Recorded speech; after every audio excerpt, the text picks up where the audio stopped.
Iniciamos, Saray, por favor.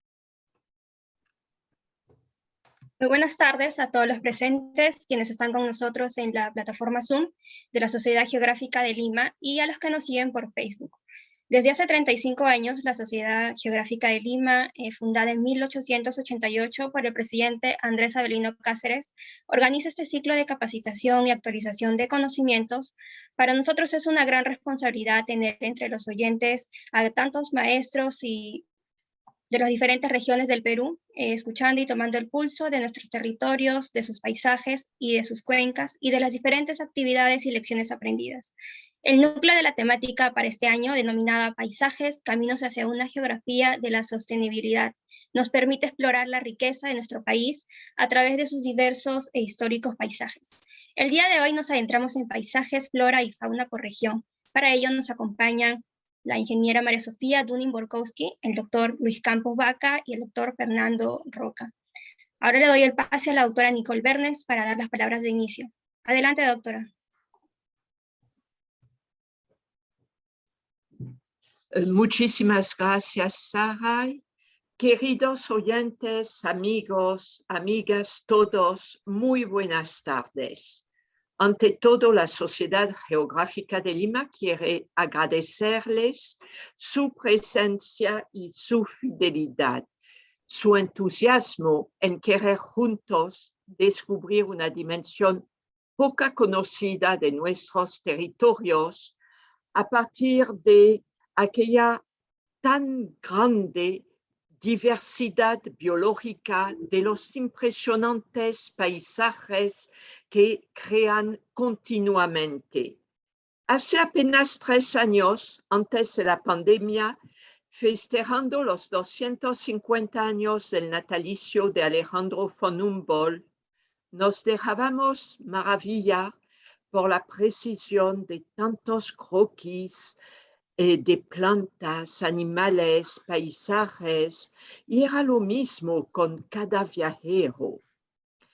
Ese martes 28 de junio les proponemos acercarnos a nuestro país, país de bosques, descubrirlos en profundidad, seguir su transformación, recordar y hacer memoria para construir juntos un futuro mejor. Perú, país de bosques, país privilegiado con más de 70 millones de hectáreas de bosques que nos anclan a la vida. Un bosque que nos regala múltiples seguridades: hídrica, alimentaria, sanitaria, física, controla la erosión, secuestra el carbono, contribuye a los grandes ciclos de nutrientes, formación de suelo, regulación del clima. Alberga una biodiversidad impresionante. Es generoso con todos los actores de nuestro país y de nuestro planeta. Los bosques son generosos, nos dan innumerables productos, tales como maderas, semillas, esencias, fibras, frutos, hongos, animales diversos, productos como la miel cuando hay árboles melíferos. Son los supermercados gratuitos que la madre naturaleza nos ofrece para nuestro bienestar, y su cuidado y valoración es clave para la salud de los ecosistemas y la nuestra. Para terminar, quisiera leer una carta de una joven de 15 años, Narel, que vive cerca de Rioja. Escuchémosla, por favor.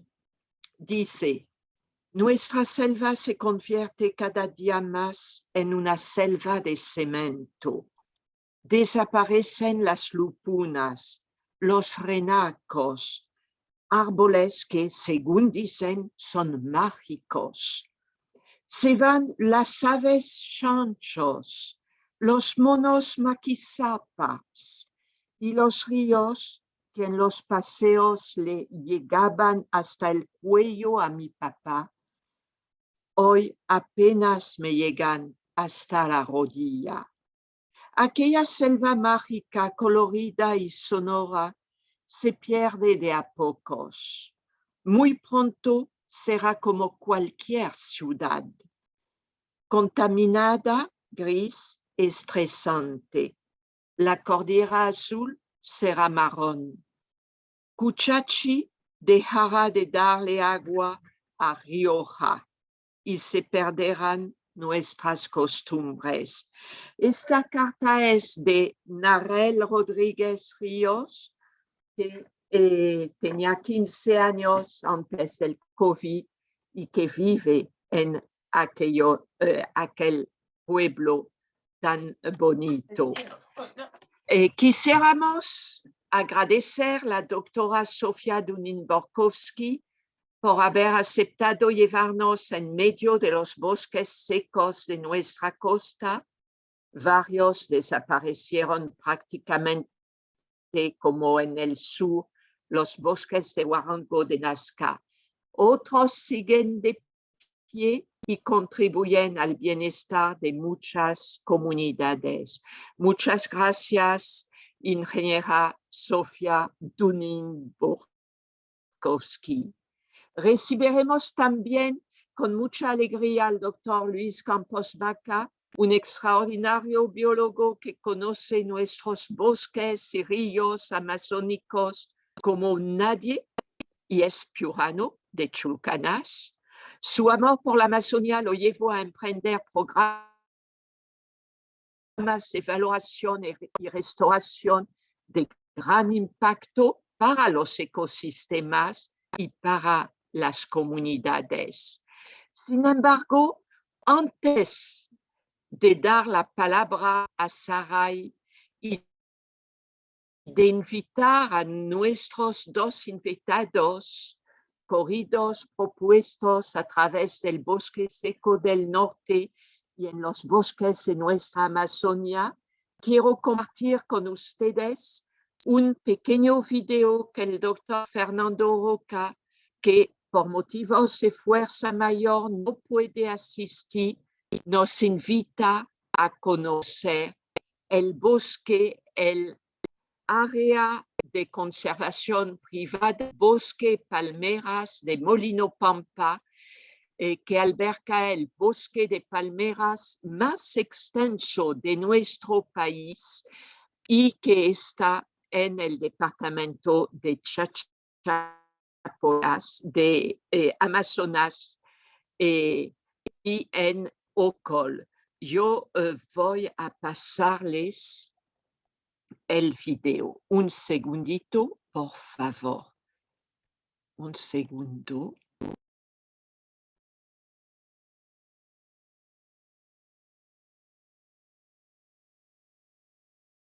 ¿Qué se has hecho eso? Tengo que volver a un ratito.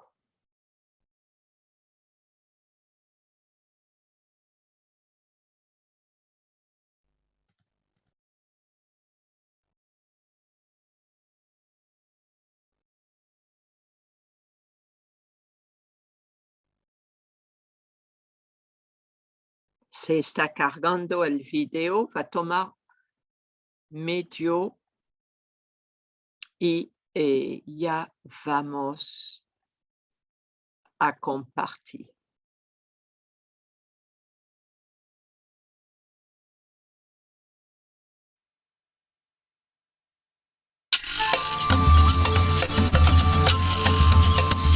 ¿Escuchas bien?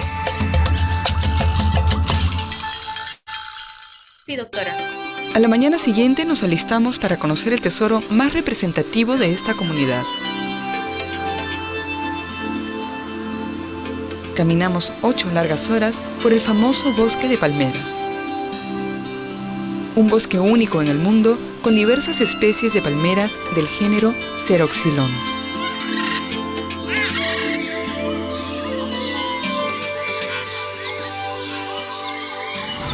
Esta palmera, comúnmente llamada pona, Viene siendo talada desde los últimos 50 años y se usa para cercos, corrales, construcciones, el parquet que abunda en los pisos de las casas de las ciudades y la antigua costumbre de usar la cera de su tronco para hacer mecheros o mechones.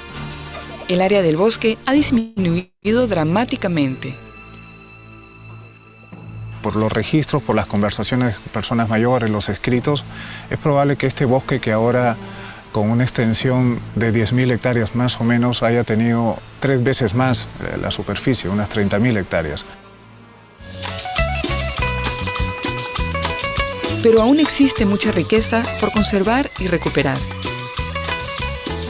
Caminamos sorteando troncos, hundiéndonos en el barro, respirando aire puro y celebrando la vida en su estado salvaje. Cruzamos un tronco que hace las veces de puente entre una orilla y la otra del río, y el paisaje cambia drásticamente, permitiéndonos sentir en segundos el inmenso impacto que generamos los seres humanos cuando quemamos y talamos los bosques. Hemos cruzado el río y estamos en la selva, ¿no? Sí, esta ya es la parte de inicio del bosque, es la parte más densa, por tanto hay un microclima diferente a la parte anterior, donde también converge el tema de las actividades, ¿no? Acá hay menos impacto, hay más biodiversidad, el bosque presenta una característica diferente. Esto se conserva ya. Claro, claro. De un clima seco y hasta un poco frío, pasamos a un bosque tropical lleno de vida. Un bosque tropical rico en plantas medicinales y frutales, como la deliciosa granadilla y su hermosa flor. Mario Oliva, expresidente de la comunidad, ingeniero agroindustrial y principal impulsador de la creación del área, se siente orgulloso de su trabajo de reforestación con árboles semilleros y del optimismo generalizado en la comunidad. Este árbol corresponde a un árbol semillero de cedro de altura. Como tenemos muchos semilleros dentro del bosque, de varias especies, lo que hacemos es codificar para saber y hacer un seguimiento fenológico de esta especie, porque lo que queremos es escoger los mejores semilleros y en base a hacer la colecta y esas semillas se tengan que propagar en vivero, porque la idea es ampliar esos semilleros de lo que antes hubo y ahora tener más cerca y disminuir la presión al bosque por la propia naturaleza de que la ganadería es fundamentalmente la actividad y queremos que se haga ganadería, pero también se siga manteniendo y se siga conservando estos árboles semilleros, ¿no? Hay una infinidad de especies maderables, pero nosotros como proyecto lo que hemos focalizado y ha sido el consenso de la población en 5 especies: aliso, cedro, ispingo, chica brava y también el San Pablo, que son las especies de mayor importancia que ha sido el sentimiento de la gente, ¿no?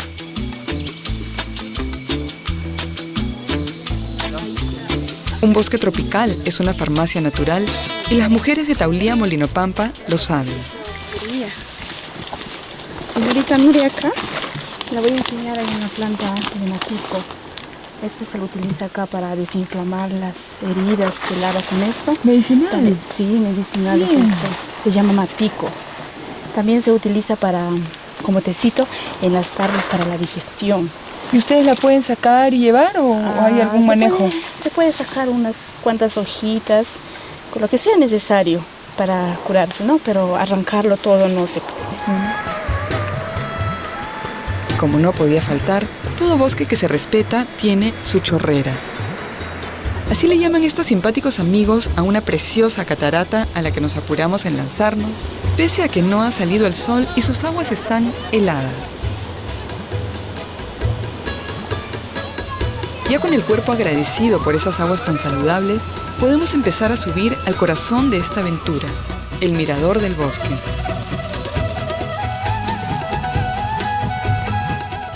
Esa mirada diferente en que yo tengo un recurso muy valioso y que muchas veces nos damos cuenta como humanos al final, aquí no ha pasado. Todavía tenemos una gran extensión de bosque, todavía hay elementos muy importantes de flora y de fauna.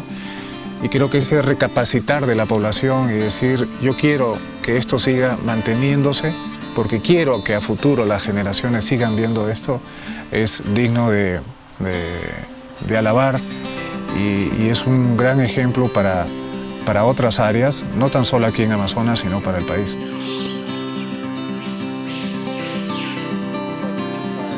La experiencia ha sido intensa y generosa. La selva tropical nos da agua, sombra, frutas, plantas medicinales y no solo a nosotros, también a otros animales. Proteger los bosques es una valiosa inversión a futuro. Proteger las cuencas, proteger el agua. Aquí en Amazonas tenemos muchas experiencias de quebradas o de partes altas de los ríos que han sido totalmente taladas.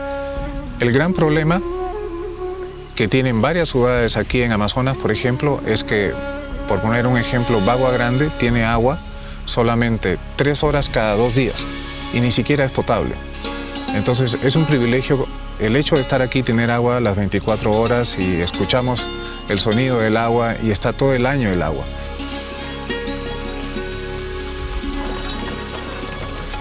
Extenuados, acalorados y hambrientos de tanto caminar, nos encontramos al final del día con un grupo de mujeres de la comunidad que nos da el encuentro en la trocha con el almuerzo.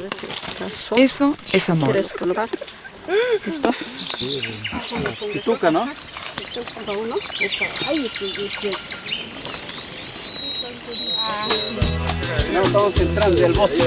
Una comunidad que opta por conservar su bosque merece todo nuestro apoyo y nuestro respeto.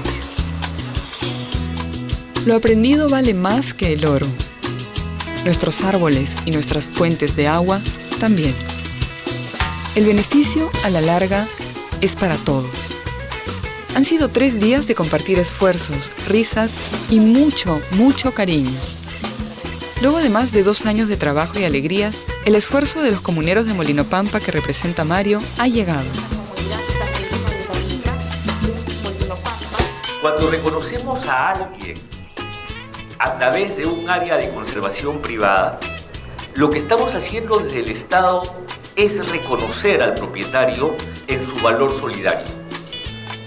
Reconocer al propietario en su capacidad de hacer algo en beneficio de muchos. Estamos reconociendo a un propietario capaz de salir de esta actitud que habitualmente tiene el ser humano de ser egoísta para reconocer que quiere hacer algo por el resto.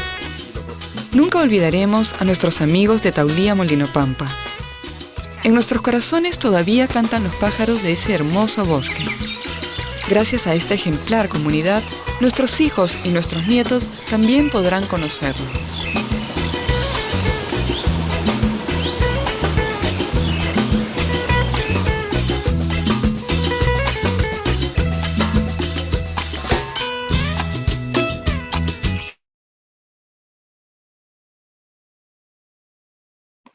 Muchísimas gracias por seguirnos y ahora voy a dar la palabra a Saray para que presente los 2 ponentes de esta tarde, los 2 conferencistas. Adelante, Saray.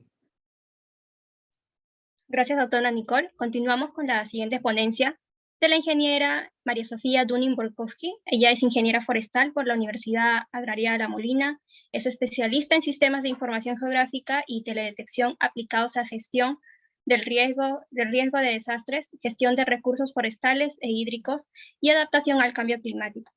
Cuenta con un diploma en teledetección y sistemas de información geográfica por la DSE Alemania, y actualmente está elaborando la tesis para lograr la maestría en Ingeniería Ambiental y Seguridad Industrial en la Universidad Nacional de Piura. Adelante, ingeniera María Sofía, usted tiene la palabra.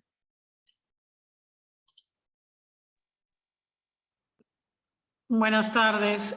Quisiera que María Gracia me apoye o alguien de la sociedad que me apoye con la emisión de las diapositivas.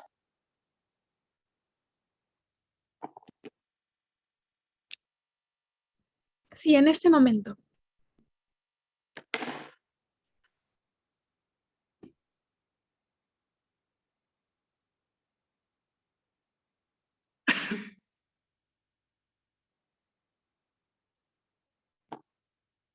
Buenas tardes. Hoy voy a hablar con ustedes o comentarles acerca de lo que son los bosques estacionalmente secos. El video que hemos visto hace un momento ha sido muy ilustrativo y creo que va a ser muy difícil superarlo, pero voy a hacer el intento. Aquí en esta primera diapositiva vemos los bosques estacionalmente secos. Es una foto justamente de una área de conservación regional. En el video veíamos el área de conservación regional de palmeras en Amazonas, y en esta foto podemos ver una escena del bosque también de un área de conservación regional, esta vez al otro lado de la cordillera de los Andes, en la vertiente occidental, y esta área de conservación se llama Bosques Secos Salitral Huarmaca. Es la única área de conservación regional en Piura y protege justamente el bosque seco. El bosque, pese a que es un área de conservación regional, ustedes pueden ver en la foto que hay cabritas pastando ahí dentro, ¿no? Y es que el bosque estacionalmente seco está muy relacionado con el ganado, no solamente la fauna, sino también con el ganado, ya que las personas acá en Piura, el piurano, convive con su bosque seco. Siguiente diapositiva, por favor.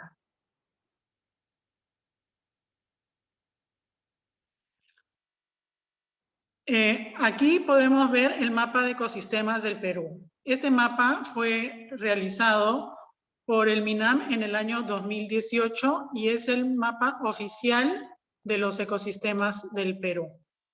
Podemos ver una infinidad de ecosistemas. Creo que no sale, justamente estaba viendo antes de exponer el de palmeras porque ya es muy pequeño y la escala del mapa es un poco más amplia, ¿no? Sin embargo, aquí podemos distinguir una tendencia, ¿no? Fíjense, está el mar peruano y después están los ecosistemas que están ubicados en relación a la cordillera de los Andes, ¿no? Hacia el occidente tenemos la costa en amarillos, rosados, anaranjados, la cordillera de los Andes con ecosistemas de colores marrones, rosados, y la selva con otro tipo de ecosistemas. Nosotros nos enfocaremos hoy día en esta exposición en los bosques estacionalmente secos del Perú. Siguiente, por favor.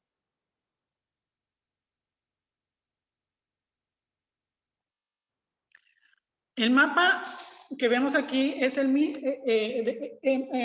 que yo he hecho es extraer del mapa anterior, del mapa nacional de ecosistemas, los ecosistemas que vamos a ver hoy día. Se trata de los bosques estacionalmente secos en Perú y podemos ver que hay 5. 3 se ubican en la costa, bueno, se dice en la costa, pero si se dan cuenta no están tan en la costa, están un poco más metidos en el territorio nacional, especialmente de los departamentos de Tumbes, Piura y Lambayeque, y de los cuales hablaremos en mayor detalle en las siguientes diapositivas. Pero además tenemos 2 bosques estacionalmente secos aún más metidos en el territorio. Ahí en la frontera de Cajamarca con Amazonas pueden ver, justamente en el límite, pueden ver una franja marrón. Eso corresponde, y en los límites de Apurímac con Ayacucho y Cusco también podemos ver el mismo tipo de bosque. Son los bosques estacionalmente secos interandinos. Imagínense, hasta ahí tenemos bosques secos interandinos, ¿no? Se ubican principalmente en las partes más bajas de las laderas, en los valles. Y Además, en manchas negras en Junín y en San Martín, podemos ver bosque estacionalmente seco oriental. Están ubicados en el Guayaga, Perené, Urubamba. Hasta en todos estos bosques, tanto los que normalmente llamamos de la costa y los que están el interandino y el oriental, hasta ahí llega lo que llamamos el faique, imagínense, ¿no? O sea, qué tan difundido está. Hoy día, sin embargo, nos vamos a enfocar en los bosques estacionalmente secos ubicados en los departamentos principalmente de Tumbes, Piura, Lambayeque y Cajamarca.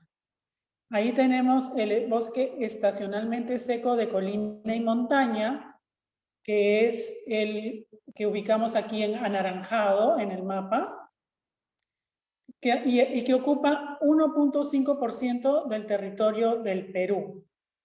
¿Sí?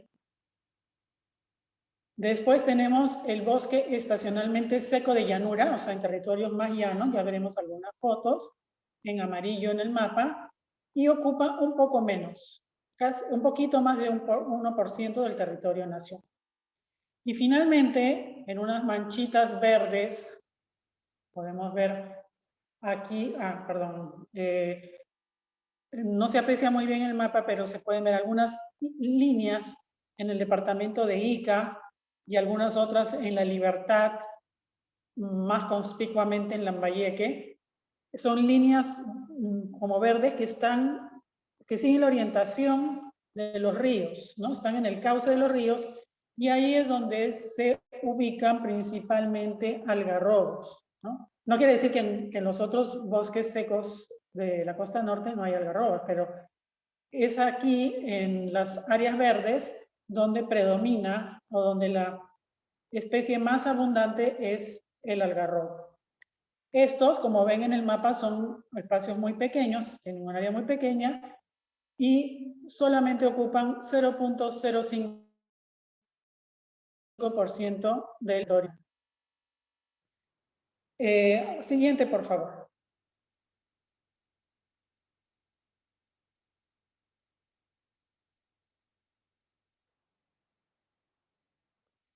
Listo. De todo el territorio nacional, podemos ver que los bosques estacionalmente secos ocupan aproximadamente 3.6 millones de hectáreas, lo que equivale al 5% de del total de bosques en el Perú. Y un poquito menor área, si sumábamos las áreas, de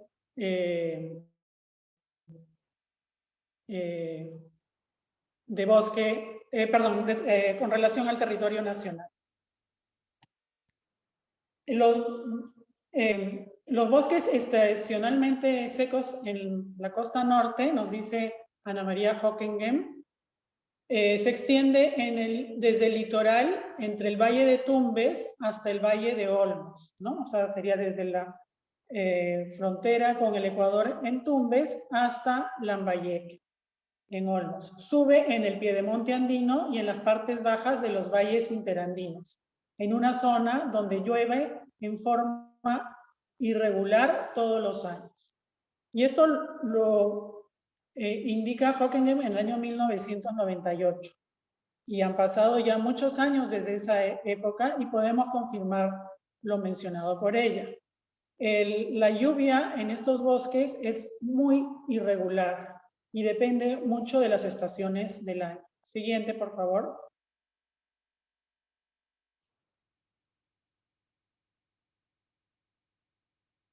Y el tema de las lluvias es muy variante también de acuerdo a la altitud. Acá tiene que ver mucho con las lluvias. Conforme vamos acercándonos al mar, hacia el occidente, el territorio es mucho más plano y llano. En Piura, esta superficie llana llega más o menos hasta los 100, 200 metros sobre el nivel del mar. O sea, una superficie plana, llana, muy extensa, que más o menos equivaldría pues si vemos esta diapositiva de la cuenca, donde dice el delta, y hasta donde dice selva, ¿no? Que podríamos tener un equivalente a lo que es el bosque seco de llanura. Y después en las cuencas vamos subiendo hacia el este o oriente y podemos llegar hasta el bosque de colina, bosque estacionalmente seco de colina y de montaña, que sería el equivalente a donde dice el lago, un poquito más abajo, ya ese sería el bosque de colina y montaña. Ya los bosques arriba de o sea, en el croquis que vemos aquí, más alto, sería ya otro bosque, que sería un bosque montano, el cual podríamos ver en otra oportunidad. Siguiente, por favor.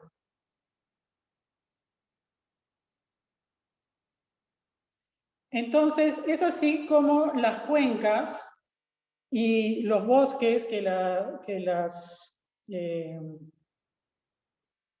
conforman,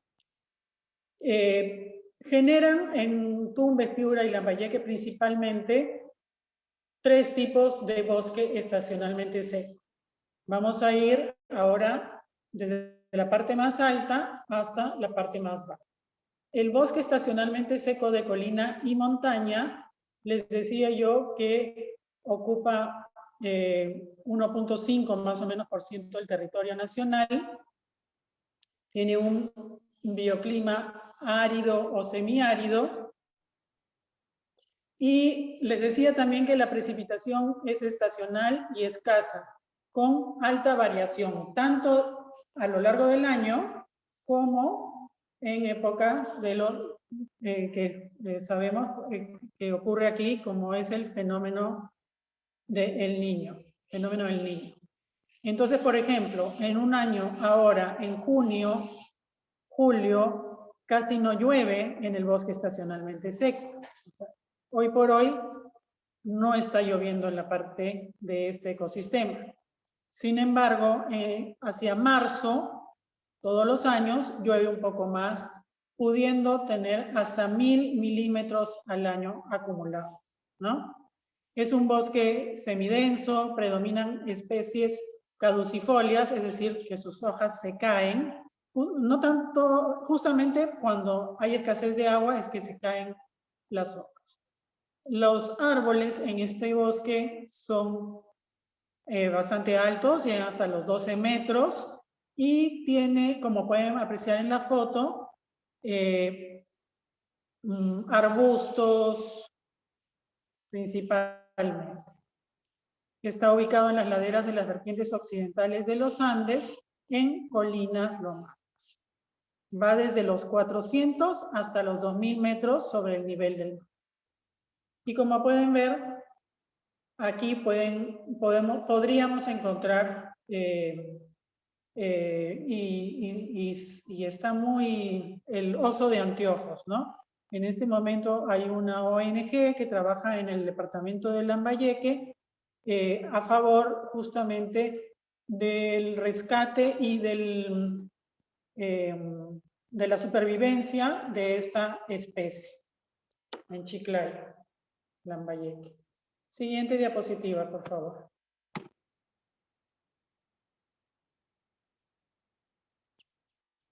En el bosque estacionalmente seco de colina y montaña, que está, como les decía, hacia el este, en la parte más alta, entre los 400 y 2000 metros sobre el nivel del mar, predominan especies como la erioteca, la ceiba, eritrina, entre otras. A esta altitud ya no encontramos casi, salvo en las partes más bajas, ya no encontramos algarrobos, que es la especie típica de un bosque seco. El algarrobo lo encontramos especialmente en el bosque de llanura y muy especialmente en el bosque en el algarrobal, ¿no? Que está, como les decía, en los cauces de los ríos. Siguiente diapositiva.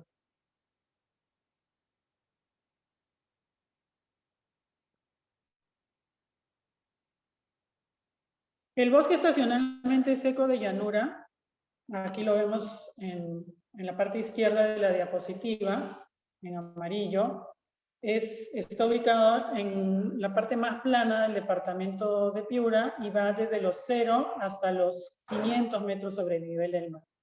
Aquí sí podemos encontrar algarrobo, Prosopis pálida, y por tratarse de este bosque también podemos ver otras especies como zapote y algunas cactáceas. Este bosque no tiene mucha variedad de especies, pero sí también tiene fauna. Como ven, es bien árido. El matorral solo crece en época de lluvia, que como les decía es abundante de enero a marzo, pero en los demás meses del año permanece, como vemos en la foto, bastante seco, espinoso, muy difícil para caminar, aunque de todas maneras sostiene fauna y también justamente el ganado, ¿no? Que se desarrolla en el norte del país. Siguiente, por favor.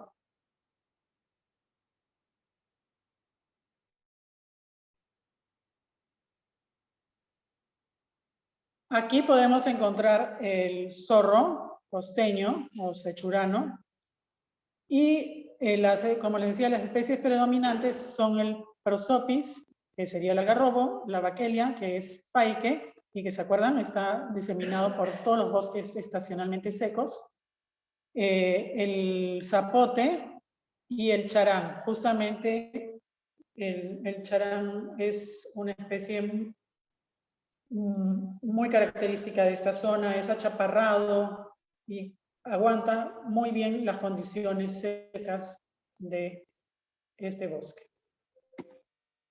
Finalmente, siguiente diapositiva, finalmente tenemos el bosque estacionalmente seco ribereño. Es el que les decía, que está a lo largo de los cauces y donde predomina el algarrobo y el faique. Ocupa una pequeña extensión del territorio nacional, pero siempre está verde, ¿no? A diferencia de los otros dos tipos de bosque que hemos visto, al estar irrigado permanentemente por los cauces de los ríos, los algarrobos y los faiques que viven ahí permanecen verdes durante todo el año. Se ubica, gracias a que tiene agua, se ubica entre los 100 y los 700 metros sobre el nivel del mar, ¿no? Gracias a esto, el algarrobo se puede encontrar hasta esa altitud. Siguiente.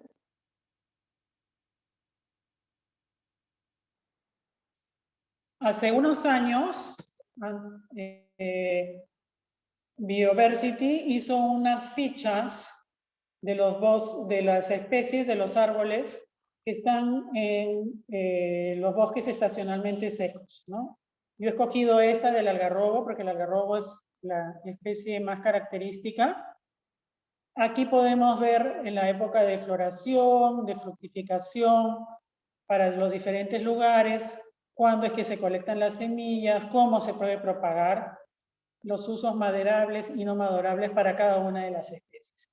Si ustedes desean, yo podría, a través de la Sociedad Geográfica de Lima, compartir con ustedes estas fichas, no solamente del algarrobo, sino de como se tienen algunas como 10, 15 especies descritas en este formato.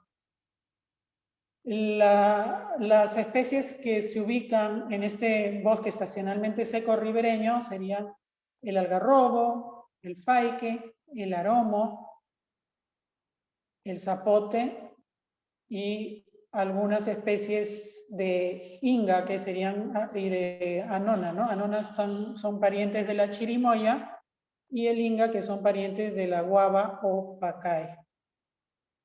Siguiente.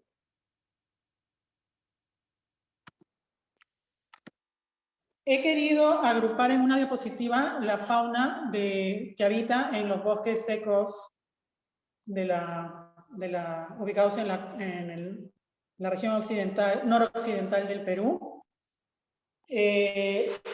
Este bosque seco es rico en endemismos, ¿no? Ya sea el algarrobal ribereño, el bosque de llanura o el de colinas y montañas, o está habitado por estas especies. Justamente el domingo 26 de junio, hace algunos días nomás, hace 2 días, el diario La República, la edición norte, hizo una publicación describiendo la fauna piurana. Justamente esta fauna es la que ha sido captada con cámaras trampa en el área de conservación regional Salitral-Huarmaca. ¿Recuerdan la diapositiva que les mostré al inicio? Estos animalitos viven en ese bosque, en el área de conservación regional. Y gracias al gobierno regional y a los proyectos que van desarrollándose dentro del área de conservación, también captar la vida y la existencia de estos animales.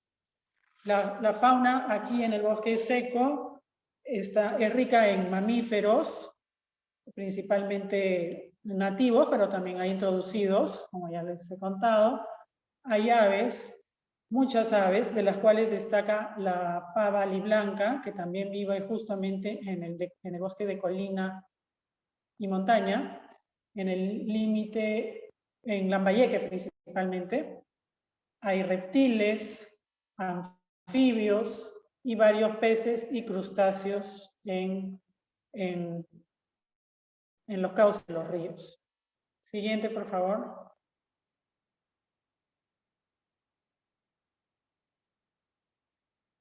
Bueno, aquí les he dejado bibliografía que ustedes pueden consultar. Si comparten las diapositivas, los profesores podrían entrar a consultar las diferentes páginas web de dónde obtener información, ¿no? Importante es ver el libro de Brack y Mendiola, de Ecología del Perú, que está disponible en la red y me parece que es un material súper importante para los profesores. Después tenemos el mapa de ecosistemas, el que les mostraba, también está disponible en la página web del Ministerio del Ambiente. Y así diferentes materiales pueden ser útiles. Siguiente, por favor.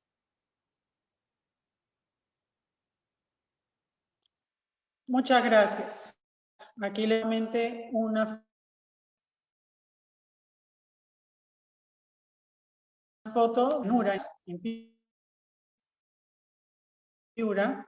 Fíjense que esto es un área protegida, no es un área de conservación, es un donde la comunidad convive con el bosque y cómo ellos ya van instalando cercos para ir manejando el ganado dentro del bosque seco, en este caso de llanura. Con esta foto me despido y les agradezco por su atención.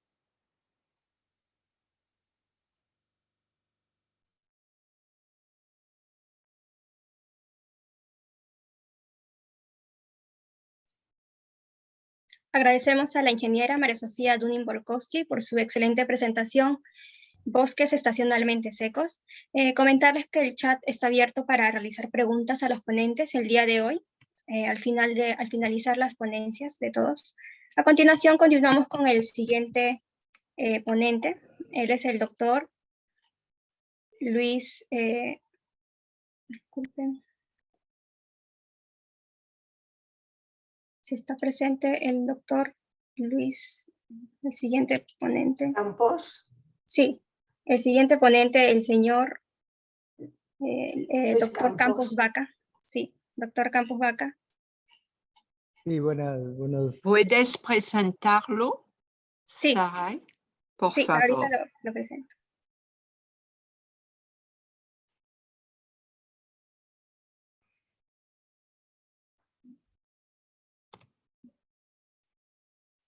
Sí, está bien. El doctor Campos Vaca, él es investigador RENACYT, doctor en ciencias ambientales, él es profesor principal de la Universidad de la Amazonía Peruana, expresidente IAP, expresidente del Consejo Nacional de Ambiente y es congresista de la República.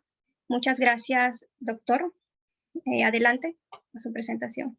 Yo quiero en primer lugar agradecer la invitación, saludar a todos los presentes. Y gracias porque me han conectado también con mi tierra de nacimiento, que es Piura, Chulucanas, y me han hecho ver algunos amigos como Wagner Guzmán, que hemos trabajado muchos años en la Amazonía peruana en general. A mí me toca hablar sobre el tema de un ecosistema hidromórfico, una especie emblemática como es el aguaje, ¿no? Pero para hablar del aguaje hay que ubicarse en un contexto de cómo ha venido siendo formada la Amazonía a través de los 20 o 40 millones de años, con estos procesos tectónicos, del movimiento de bloques, de capas, de procesos por el cambio climático, etcétera, etcétera, etcétera. A partir del levantamiento de los Andes, pues cambió la configuración de los ecosistemas amazónicos y se varió la ruta de los ríos que se conectaban con los afluentes, los correntía con el Océano Pacífico, y al final terminamos, pues, después de romper el escudo guayanés y brasileño, a formarse el río Amazonas, con todas las características y connotaciones y los pisos ecológicos con lo que cuenta esta cuenca panamazónica, que le llamo porque yo tengo dos conceptos de manejo de la Amazonía. Una es la visión andino-amazónica y la otra visión panamazónica. En el tema de la definición de área de la Amazonía peruana, pues tenemos 68 millones de hectáreas, ¿no? Que corresponden más o menos, depende de la visión con que se le mida. En estos momentos se está trabajando el mapa de la Amazonía legal, así como lo tiene Brasil y un otro país. Acá todavía no se tiene la Amazonía legal, pero lo que más o menos se ha calculado, a grosso modo, tenemos 74% del territorio nacional, que es parte del territorio, que es la proporción de la Amazonía peruana, pero cuando tiene una visión andino-amazónica con un enfoque de cuenca, de correntía de agua, de donde nacen las aguas, etcétera, etcétera, etcétera. Y un 61-62% cuando se ve con las condiciones de características ecológicas, ambientales, del bosque, etcétera, etcétera, etcétera. O sea, lo que realmente se le denomina Amazonía y que es con la que políticamente se trabaja con cierta aproximación. La Amazonía continental es mucho más amplia, está todo interconectada, ¿no? No hay trabajo que valga si no se tiene una visión de los 700 millones de hectáreas que tiene, pues, la Amazonía continental, ¿no? Que constituye el 42% de los bosques tropicales del mundo.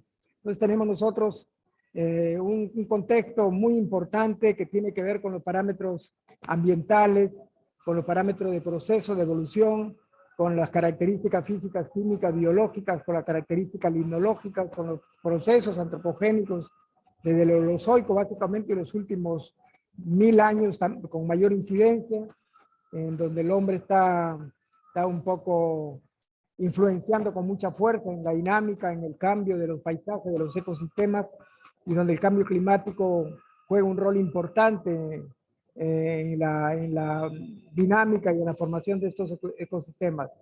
En este espacio, pues, tenemos nosotros a una especie que es emblemática, que es la Mauritia flexuosa, que es el aguaje, ¿no? Que es una palma, ¿no? En la cual abarca más de 6 millones de hectáreas y es capaz de almacenar hasta 600 toneladas de CO2 por hectárea. O sea, es una palmera que tiene la capacidad de generar un servicio ambiental, de limpiar al ambiente, porque tiene una altísima capacidad, más que otra planta, ¿no? de almacenar carbono, ¿no?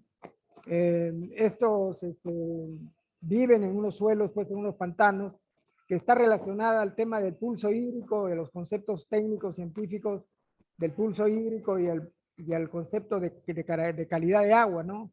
El pulso hídrico, que está relacionado más a la creciente y a la vaciante, y que esto tiene un impacto muy fuerte sobre las áreas inundables, sobre los suelos hidromórficos de los aguajales, porque en época de creciente las aguas arrastran gran cantidad de sedimentos, sodio, potasio, porque vienen de la zona andina.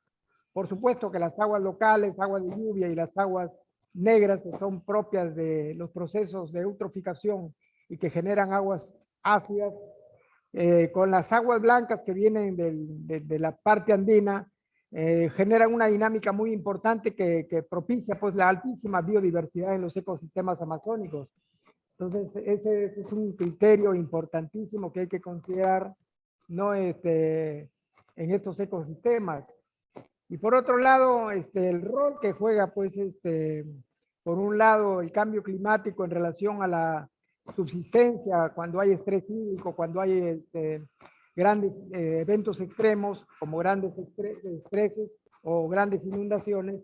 Y tenemos ahí también el hecho de que los aguajales, en general el bosque de la Amazonía, pero básicamente los aguajales, juegan un rol importante en el ecosistema porque está relacionado con el agua, que es el aporte del 20% de agua dulce del mar.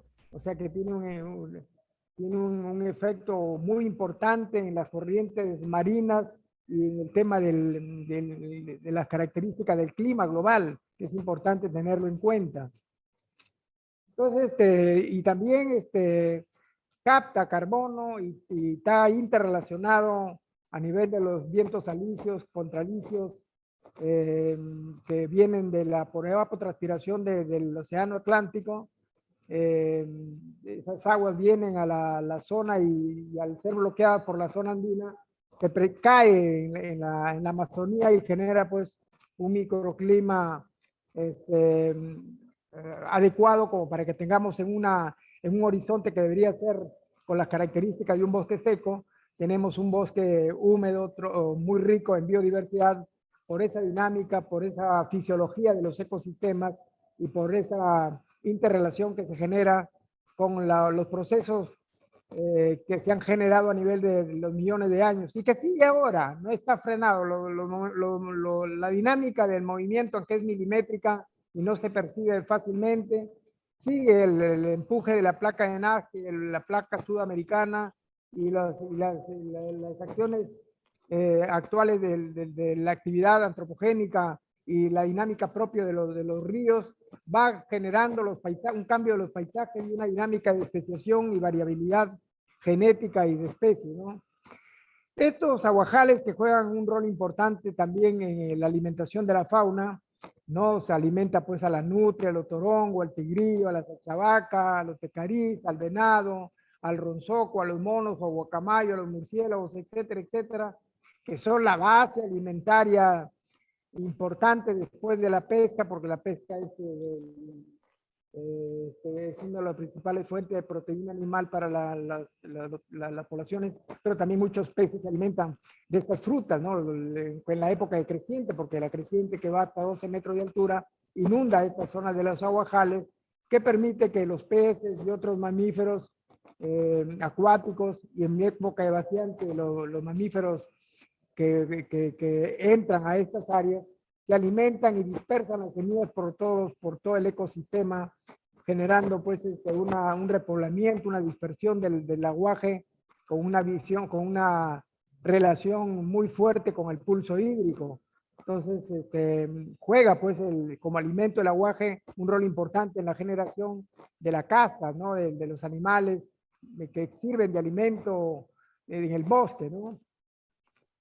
Y estos aguajales pues no son únicos de acá de la Reserva Nacional Pacay-Samiria, ¿no? Que es una de las reservas más importantes, más grandes que tenemos en el Perú y en el mundo, sino que está distribuido ampliamente en América del Sur amazónico, ¿no? Hay países, por ejemplo, como Colombia, donde le llaman la carangucha, en Venezuela le llaman el moriche, en Guyana le llaman, le llaman aguaje, en el Perú le llaman aguaje, en Bolivia le llaman la quifiura, y Brasil el burití, en Ecuador el morote, etc. Cada país pues tiene de esta especie emblemática, que es la fruta de la vida para algunos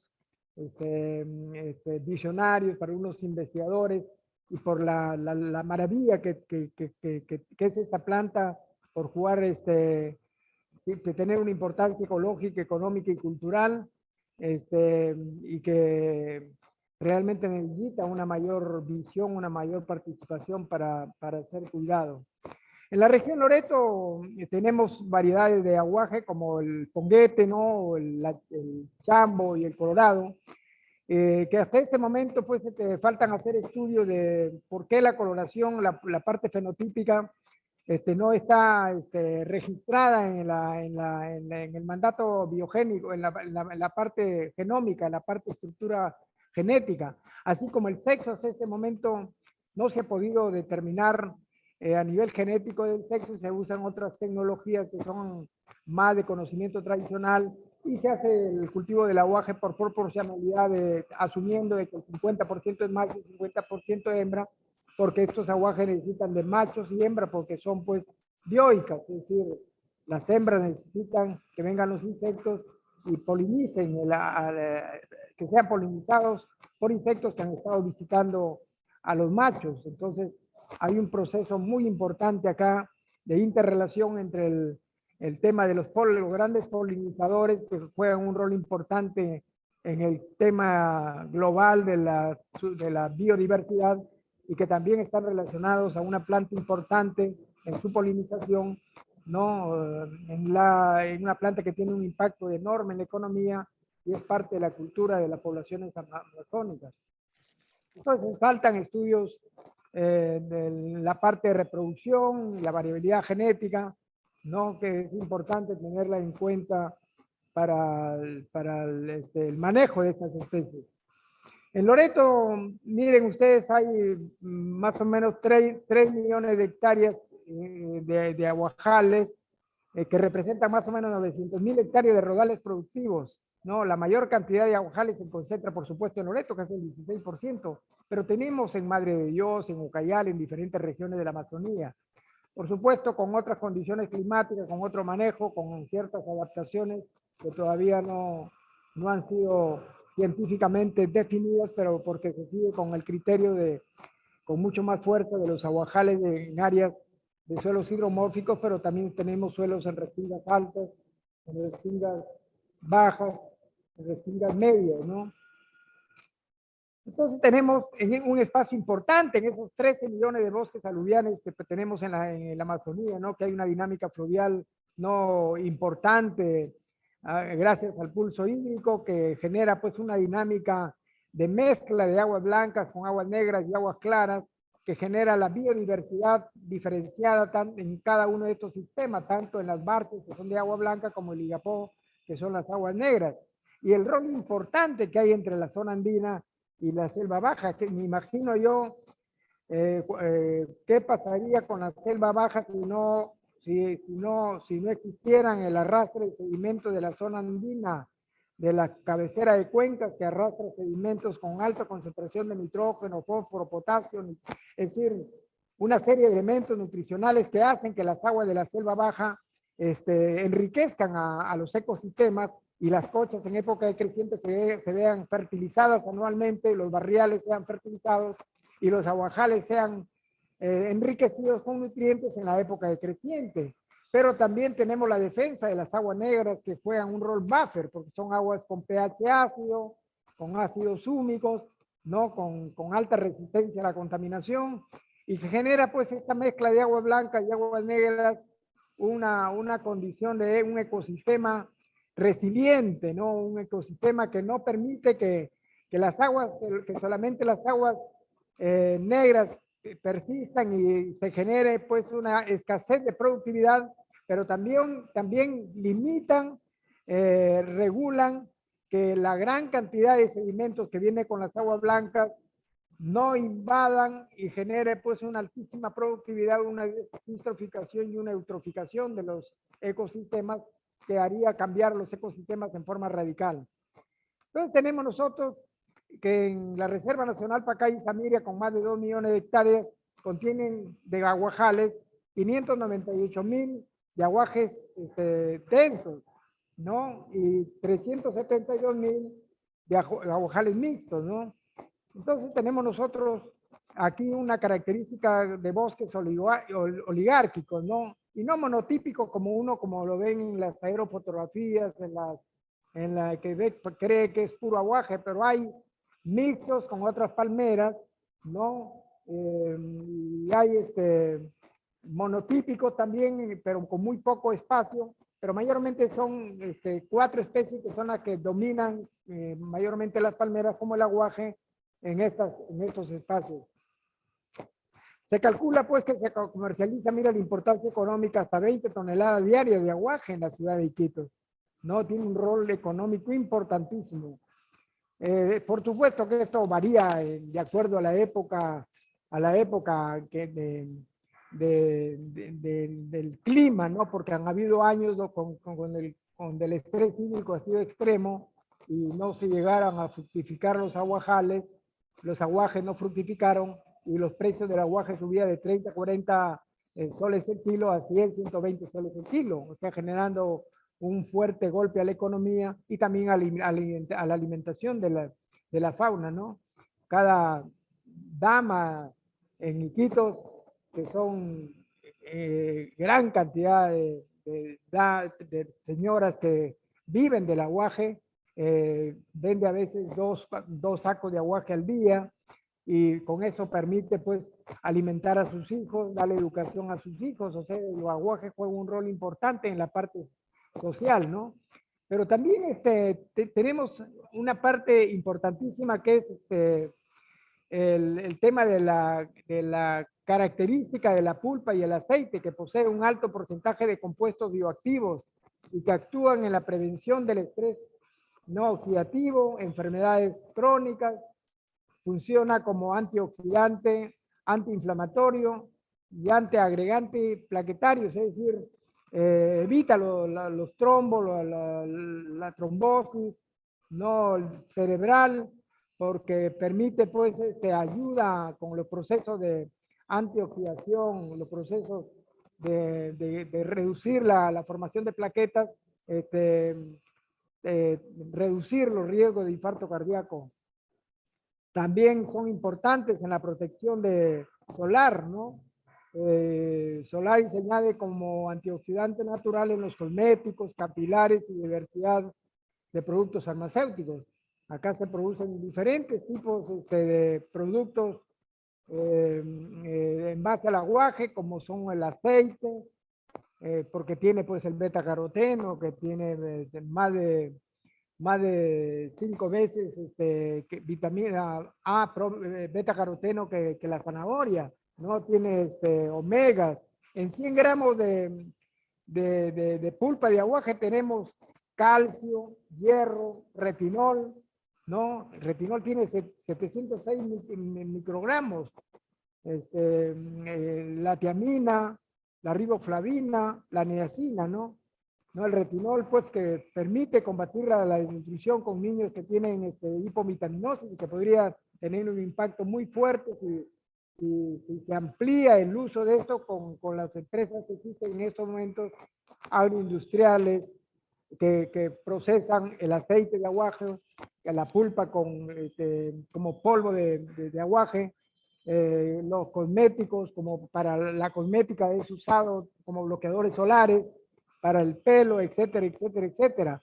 Entonces tenemos que el aguaje tiene la característica de bienes, servicios ambientales, no tenemos tenemos que los aguajales almacenan 448 millones de toneladas de carbono, ¿no? Porque el proceso que ellos tienen de almacenar más carbono en la parte baja de la superficie del suelo, es decir, si una planta cualquiera almacena 80 toneladas de carbono por hectárea, el aguaje puede llegar a 400, 450, 500, porque tiene un proceso de almacenamiento de las ramas. Cuando se inunda el agua, cuando no hay oxígeno, esas ramas tienen un proceso de degradación, de eutroficación y mantiene el carbono almacenado en las grandes turberas, que son un gran potencial y que ayuda a reducir en gran cantidad los gases de efecto invernadero a nivel global. Miren ustedes, en el 5% del territorio nacional, que es la zona de Pacay y Samiria, y en el Pastaza, tenemos nosotros casi la mitad de carbono estoqueado de todo lo que almacenan el resto de bosques superficiales del Perú. Entonces tenemos acá, pues, hay algunas recomendaciones rápidas para terminar, porque hay que mejorar la producción de frutos, como se está haciendo mediante la polinización manipulada. En bolsas se ponen los insectos, se extrae el polen de un aguaje, se pone en bolsa, se envuelve con los insectos hacen el rol de trabajar la polinización y se ha demostrado, aumenta significativamente la cantidad de frutos. Se está trabajando en el secado, se necesita avanzar en eso. Hay que seguir trabajando en el cálculo de emisión de gases de efecto invernadero, ¿no?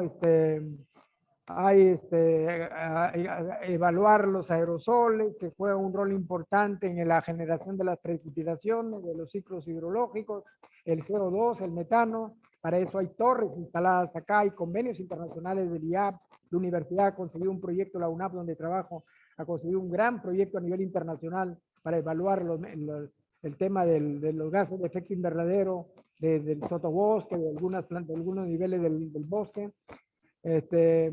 Tenemos nosotros, hay proyectos y oportunidades para captar bonos de carbono, ya oficiales a través de la ventana única como es Profonampi, lo ha conseguido Daten del Marañón, que ya maneja $10 millones para implementar proyectos de manejo del aguaje, valor agregado, titulación, inclusión social, ¿no? Y hay un proyecto de fondos voluntarios de Inglaterra, que es una chica que le firmé su tesis cuando yo estaba en Brown University, y vino a hacer su doctorado y ha quedado haciendo un proyecto de mucho impacto que se llama Plant the Future, es decir, plantar el futuro con aguajales, y que enriquece las chacras, incrementa la captación de carbono y mejora los ingresos que son mínimos a veces por la agricultura, en base a la evaluación que se ha hecho de qué frutales nativos hay que enriquecerlos en el ecosistema. A nosotros, por ejemplo, yo voy a dictar el curso de cambio climático, y en responsabilidad social vamos a hacer un trabajo con todas las comunidades de enriquecimiento de chacra con el fin de captar carbono y generar bonos voluntarios para las comunidades, es decir, un trabajo de extensión universitaria. Tenemos pues, hay trabajo de muchos años para promover el aguaje precoz, el aguaje enano, que permita un manejo pues del aguaje en forma sostenible, con mayor facilidad, porque ahora hay que usar fluidores, hay proyectos importantes para manejar el suri, que es una larva de un coleóptero que se produce cuando los aguajales son cortados, y tiene pues una relación con los mitos, donde el aguaje pues juega un rol importante en la mitología de los miembros de las comunidades, donde las raíces está la parte material, las ramas son la parte espiritual, y ese flujo, hay una serie de visiones, conocimientos, conectividad entre las comunidades y el bosque que hacen del aguaje un elemento importantísimo. Hay un libro que lo presentamos de Musil, editorial, Fondo Editorial, que es este libro, ¿no? El aguaje, fruto de la vida, que es un libro de lujo, que pueden verlo en repositorio, Fondo Editorial de Musil, que es el libro más completo que se ha hecho sobre aguaje, donde lo hemos presentado en un evento muy importante. Eso es lo que podría decirles. Yo disculpen con el tiempo, que me pasé un poquito, pero esa es la exposición que había preparado en relación a esta planta emblemática como es el aguaje. Muchas gracias. Muchas gracias, doctor Luis Campos Baca, por su excelente presentación. En los comentarios veo que hay un comentario de la doctora Nicole Bernets, procederé a leerlos. Muchas gracias, ingeniera María Sofía Dunning-Borkowski, por su tan importante contribución. Me interesa un aspecto. El doctor Víctor Eguiguren, presidente del Centro Geográfico de Piura, publicó en el Boletín de la Sociedad Geográfica de Lima del año 1894 un artículo muy interesante titulado Estudios sobre la riqueza territorial de la provincia de Piura, donde afirma que el ganado del despoblado no bebe nunca agua. Pasa el día durmiendo a la sombra de los algarrobos y zapotes, y al declinar el sol sale a forrajear. El alimento más precioso para estas cabras noctámbulas es un arbusto siempre verde llamado faique, cuyos brotes llenos de jugo suplen la falta de líquido de otro género. Hay dos preguntas. La primera es, ¿podemos observar este mismo escenario después de 128 años? ¿Y cuánto peso en brotes comen al día estas cabras noctámbulas? ¿Y cuánto significa en agua 1 litro, 2 o más? Gracias por su respuesta. doctora ingeniera María Sofía Dunin-Borkowski. Sí, bueno, yo no sé, o sea, a ver, el agua la beben bueno, a ver, poniéndome un poco en sintonía con la pregunta. Si bien es cierto, yo no podría decirle y responder la pregunta que me hace la doctora Nicole, porque no me consta el tema de la alimentación, o sea, de que el ganado se hidrata con el consumo o la ingesta de faique. Sin embargo, cuando he visitado las comunidades campesinas y he visitado a los ganaderos, ellos indican que hacen o habilitan zonas de las quebradas para que el ganado acuda a beber agua. Especialmente, y esto es parte del manejo del bosque seco aquí en Piura, del bosque seco. Les decía yo que el ganado convive con el bosque, ¿no? Entra al bosque a pastar. Entonces, al entrar, justamente pisa con sus patas algunos brotes, y estos brotes muchas veces están cerca a los ojos de agua, a los riachuelos, y es ahí donde podría pisar con mayor cantidad de brotes. Entonces, parte del manejo es instalar bebederos, desviar el agua de la quebrada hacia zonas un poquito más alejadas de ellas para impedir que el ganado llegue hasta ahí y de esta forma no pise los brotes o la regeneración natural. Entonces sí me consta el día de hoy de que el ganado, por lo menos por comunicación de los ganaderos, bebe agua e incluso se le habilita bebederos. Con respecto a la tasa de humedad que recibe por la ingesta del faique, no podría responder porque no es mi especialidad directamente. Podríamos consultar con algún zootecnista que se especializa en este campo para tener un dato que nos pueda dar más luces a la pregunta.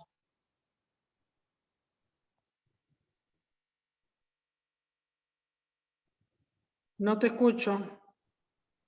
Gracias, ingeniera María Sofía Dunin-Borkowski, por su respuesta. Hay una pregunta también, un comentario de la doctora Nicole Wernex para el doctor Luis Campos Vaca. Procederé a leerlo. Un gran amigo común, Antonio Brack, hablaba de las pampas del GPN Bahua Sonene diciendo: son pastizales y muchas palmeras dispersas, aguajes. ¿Es esta asociación y dispersión fruto de una degradación o de condiciones hidroclimáticas específicas como las inundaciones largas partes del año? Doctor Luis Campos Vaca, atento a su respuesta. Sí, la dinámica de los ecosistemas del aguaje están relacionados íntimamente al tema del agua, ¿no? Hay, por ejemplo, hay aguajales, están en el medio natural, y hay otras plantaciones que se han hecho manejadas por las comunidades, como es en la cuenca de Nanay, que no están necesariamente en aguas biomórficas porque son suelos fosfólicos, pero tiene quebradas y tiene una estructura de acolchonamiento de agua que permite que estas palmeras vivan de esto, ¿no? La otra ventaja que tienen los aguajales es que son la mayoría, ¿no? Por donde uno ha hecho, los científicos han hecho el estudio, es que los aguajales tienen una capacidad de crear raíces adventicias, ¿no? Una especie de estructura histológica con espacios internos que le permiten hacer como una especie de tubo, salir del agua y respirar, captar el aire para poder respirar. Con poco aire, crecen lento, es cierto, pero le permiten a ellos supervivir en el agua y usar otros mecanismos de óxido, otros enzimáticos, anaeróbicos, como otras plantas también de las áreas inundables. Es decir, el riesgo que tienen los aguajales es que está un poco frenado, era el tema de tumbar el aguaje para cosechar el aguaje. Cuando los aguajes lo que se tiene que hacer es con subidores, y ahora se están usando subidores, se están haciendo participar a las comunidades para no tumbar el tronco del aguaje, sino con subidores bajar el racimo, y ha entrado a las agendas de Biotrade y Biocomercio, que es el tema de manejar los aguajales con un criterio, en base también a muchos aguajales que han sido depredados en estos momentos en la carretera de Quito-Nautas o en las inundaciones. Lo primero que hacen es barrerse los aguajales, destruyendo los aguajales, y uno destruye los aguajales y elimina la fuente de agua, porque los aguajales tienen la capacidad no solamente de clarificar el agua, sino de almacenar agua. Entonces, y son nichos importantes, focos de repoblamiento, de migración, de fauna, y al final cuando se eliminan los aguajales, hay una especie de ausencia de agua final, y he hecho un estudio en San Martín de todas las quebradas y en Pucallpa para hacer la creación de estaciones de pesquería, y muchas quebradas que ahora ya en esa época crecían, en época habían aguajales, a la hora de destruir los aguajales, se han transformado en quebradas secas. O sea, la relación entre aguajal y flujo de agua es importante. No hay que cortar los aguajales porque si no se generan espacios de deforestación que al final destruye el ecosistema. Suelos con aguajales que tienen un ecosistema especial con las características de eutroficación, de almacenamiento de carbono, de ciclos biogeoquímicos importantes, presencia de fauna, etcétera, etcétera, tiene que dársele un trato diferente a las plantaciones que existen en la sierra o en la costa, ¿no? Porque son plantaciones totalmente con otras condiciones y otras características y otros requerimientos.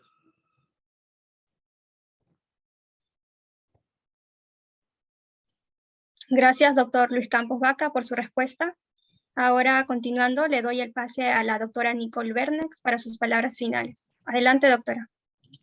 Muchísimas gracias. No son palabras finales. El doctor Fernando Roca ha podido entrar brevemente y él es doctor en etnobotánica, profesor principal de la Pontificia Universidad Católica del Perú, miembro del directorio de la Asociación Mundial de Palmeras y de muchísimas instituciones más, miembro de la Comisión Administrativa de la Sociedad Geográfica de Lima, miembro de la Academia Nacional de Ciencias. Yo quisiera darle la palabra para que nos hable de los bosques de palmera que están en peligro, sin antes agradecer muchísimo a María Sofía Dunin-Borkowski y a Luis Campos Vacas por sus tan importantes contribuciones.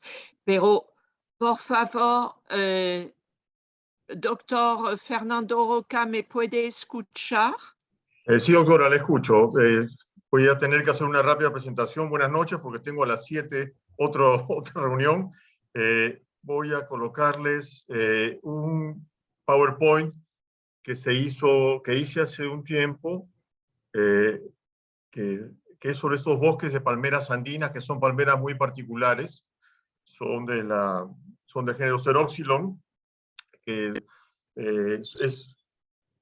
el nombre lo dice, son palmeras cubiertas de cera.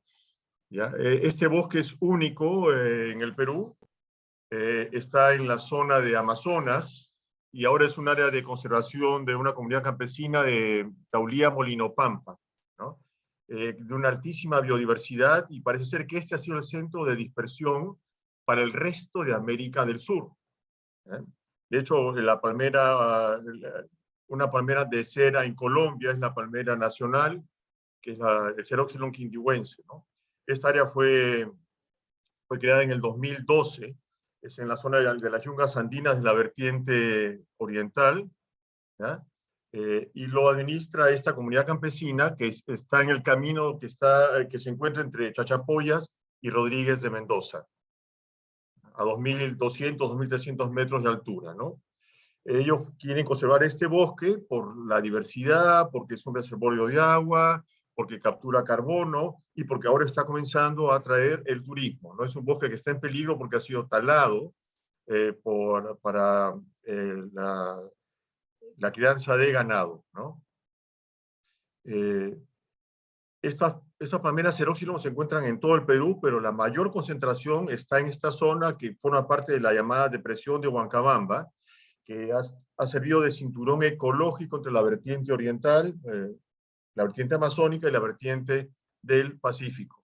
Y realmente es un lugar que hay que tratar de conservarlo, ¿no? El Parque Nacional de Cutervo también tiene estos bosques de palmeras, que fue la primera área natural protegida creada en nuestro país, pero en menor cantidad, ¿no?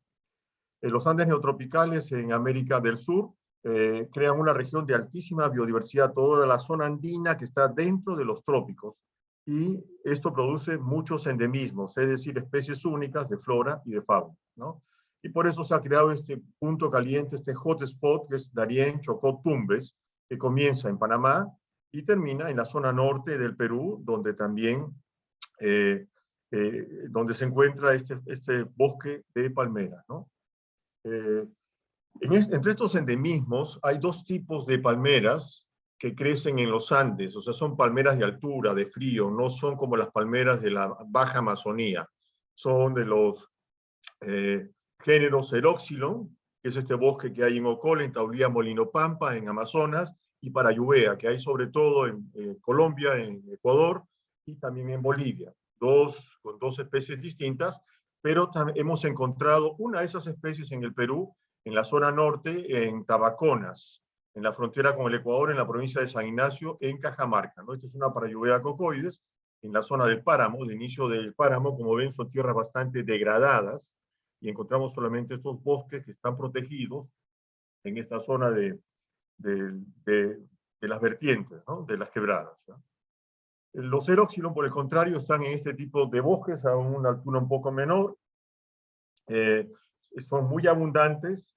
Hay unas 13 especies en toda América del Sur que van desde Bolivia hasta Venezuela, ¿no? Esta es la lista de las especies que hay. Se acaba de descubrir un Ceroxylon 14º en el Biau, en la Cordillera Azul. Es un Ceroxylon sin tronco, acaule, que es muy interesante, ¿no? Y es un nuevo descubrimiento para la ciencia. Estos son los Ceroxylon quindihuenses, son las palmeras más altas del mundo, que están en la región del Quindío, en Armenia, en Colombia. Y para los colombianos es su palma nacional, ¿no? Puede tener hasta 60 metros de altura. Esta variedad o esta especie ha sido encontrada también en el bosque de Ocol, en Amazonas, ¿no? Los Ceroxylon crecen entre los 800 y los 3.500 metros sobre el nivel del mar. El amazónico es el único que crece en la selva baja. En el lado peruano hay registros, hay poquísimos registros hacia la frontera con el Ecuador. De hecho, en la etnobotánica Shuar del Ecuador aparece con nombre propio. Este Ceroxylon amazónico, ¿no? Y probablemente también lo tenemos en el lado peruano, en esa zona fronteriza. Este es el Ceroxylon que crece a mayor altura, que está al ingreso del bosque de Ocol, es el Parvifron. Este Ceroxylon podría crecer en ciudades hasta los 3.500, 3.200, 3.500 metros de altura. Una palmera muy bonita, pero como todos los Ceroxylon, de crecimiento muy lento. Hemos intentado hacerlas crecer en Lima, pero las condiciones edáficas del suelo limeño no favorecen el desarrollo de estas palmeras, ¿no?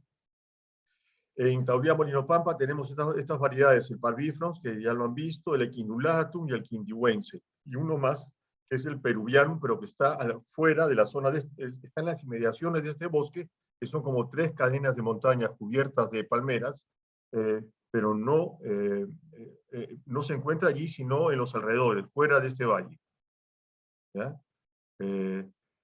Este es el Peruvianum, se descubrió en el año 2008 por la doctora Betty Millán y el doctor Francis Kahn en una zona cercana a Pedro Ruiz. Estas son fotos de esta variedad que es peruana, ¿no? Que es distinta a las conocidas. El amazónico, como les decía, miren ustedes el tamaño de la hoja, que tiene usos, la palmera tiene, los xerófilos tienen muchos usos prácticos, madera, techo, vigas, se bate la corteza y se usa como piso, es medicinal, la raíz, el fruto también, en algunos casos en algunas especies es comestible, ¿no? Y como les decía, la etimología de xeróxilo es queros, cera, y silón, madera, madera de cera. Los campesinos rascan el tronco de la palmera y sacan la cera que la usan para revestir los bolsos, hacer velas, etc., ¿no? La pulpa es muy demandada por diferentes aves que la dispersan, así como por mamíferos y ciertos insectos, ¿no? Y en algunos sectores la pulpa es consumida, ¿no? Aquí tienen ustedes diferentes tipos de aves que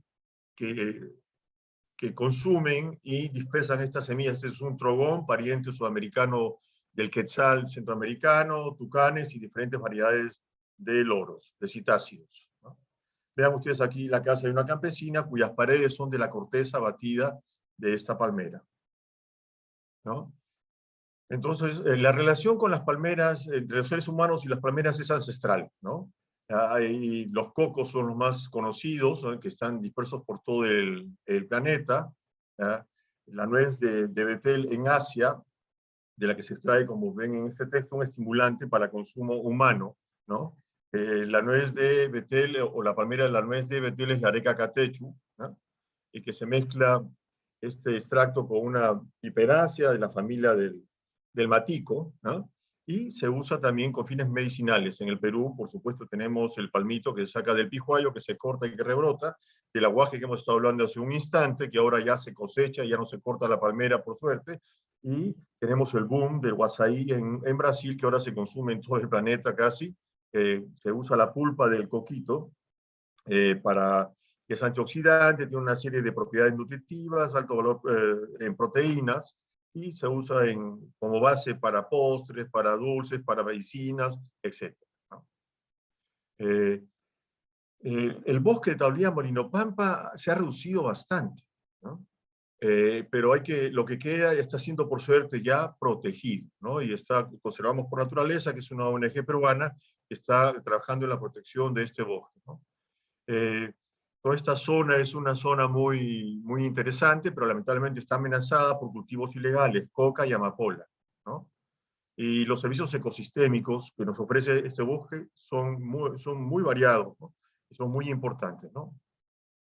En el año 2011, la comunidad nativa, la comunidad campesina que vive en esta zona se dio cuenta de la importancia de este bosque y que era mejor conservarlo, el manejo del bosque en pie, que está tan de moda esta propuesta ahora, a tener que talarlo para poner ganado que compacte el suelo y acaba matando las pocas palmeras que quedan, ¿no? La comunidad está haciendo grandes esfuerzos, todavía el acceso no es tan fluido como se quisiera y la pandemia ha complicado más esta situación, pero ya hay un centro de interpretación hecho por Naturaleza y Cultura Internacional. Hay servicios que ofrecen en la comunidad campesina como guías, alquiler de botas, guías para entrar al bosque. Luego, si uno quiere a la vuelta, uno puede también consumir comida en un pequeño restaurante que ellos han hecho, ¿no? Como ven, estas son fotos del centro de interpretación. Los trabajos de concientización también están formando un orquidiario. Yo espero poder ir en el transcurso de este año a la zona, porque realmente es una región que vale la pena no solo visitarla, sino apoyar a la gente que se está comprando el pleito de defender un ecosistema tan único como este en nuestro país, ¿no? Las perspectivas de este bosque son el ecoturismo, la producción de semillas de palmeras para exportación, la venta de plantones a viveristas para uso en parques y jardines de Lima y otras ciudades del Perú.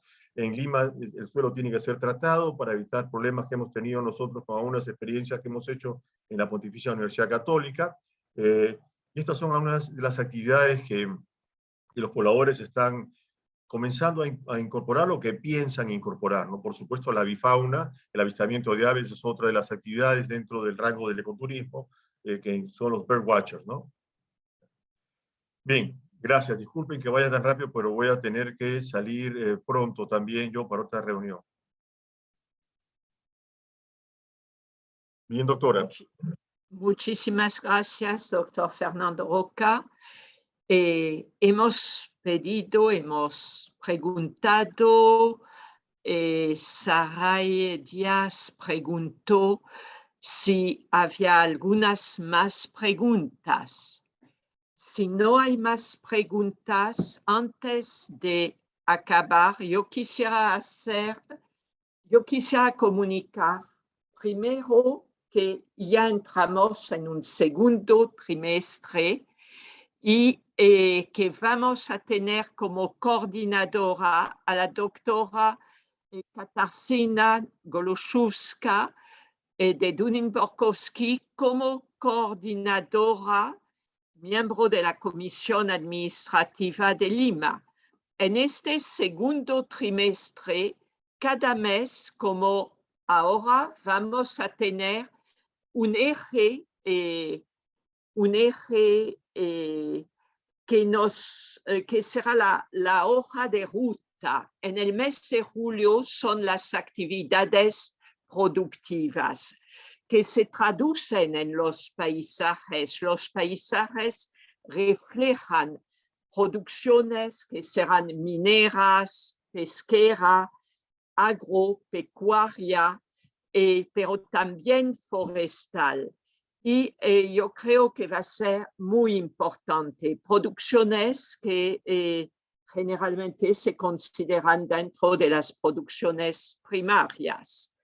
En el mes de agosto abordaremos otro tema que tiene mucho que ver con los paisajes, con los proyectos paisajes, que son los paisajes urbanos a través de las metrópolis, y pediremos encarecidamente a nuestros colegas, miembros de la Comisión Socios de la Sociedad Geográfica de Lima, de las universidades de Iquitos, de la Universidad Nacional de Trujillo, de la Universidad Nacional San Agustín, contribuir ahí para ver esos paisajes metropolitanos que de un lado cuentan, reflejan degradación, pero de otro lado una extraordinaria creatividad, capacidad, potencialidad humana.